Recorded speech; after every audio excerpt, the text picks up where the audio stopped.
பெருமழையால் சேதமடைந்த நெல்லை ஸ்ரீவைகுண்டம் சாலை போர்க்கால அடிப்படையில் சீரமைக்கப்பட்டு வருகிறது. இது குறித்த விவரங்களை களத்திலிருந்து இணைந்திருக்கும் செய்தியாளர் பிரசன்னாவிடம் கேட்கலாம்.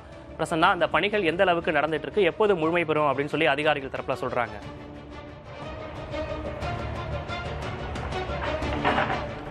விக்னேஷ், திருச்செந்தூரிலிருந்து திருநெல்வேலிக்கு வரக்கூடிய இந்த மாநில சாலையானது பல இடங்களில் வந்து மிகவும் அதிக அளவில் வந்து துண்டிக்கப்பட்டு இருக்கின்றன.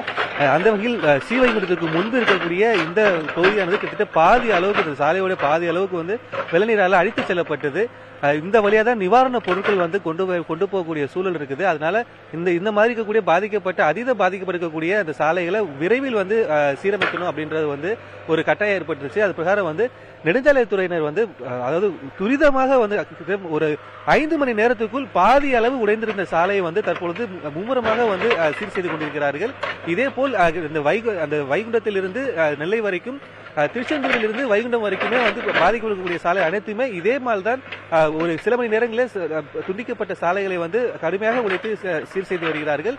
நெடுஞ்சாலைத்துறை மட்டும் கிடையாது, மின்சாரத்துறையும் அவரும் சரி, மின்சார பாதிப்பு இருக்கக்கூடிய பகுதிகளில் உடனடியாக மின்கம்பங்களை நடுவதற்கும் மாற்றி அமைப்பதற்கும் மிகவும் வேகமாக வந்து பணிகள் வந்து மேற்கொண்டு வருகிறார்கள்.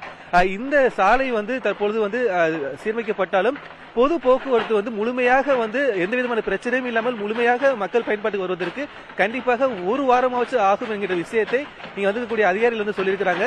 தமிழகத்தில் இருக்கக்கூடிய அனைத்து மண்டலங்களில் இருக்கக்கூடிய அதிகாரிகளும் ஊழியர்களும் இந்த பகுதியில வந்து தொடர்ச்சியா வந்து வேலை செஞ்சுட்டு வராங்க.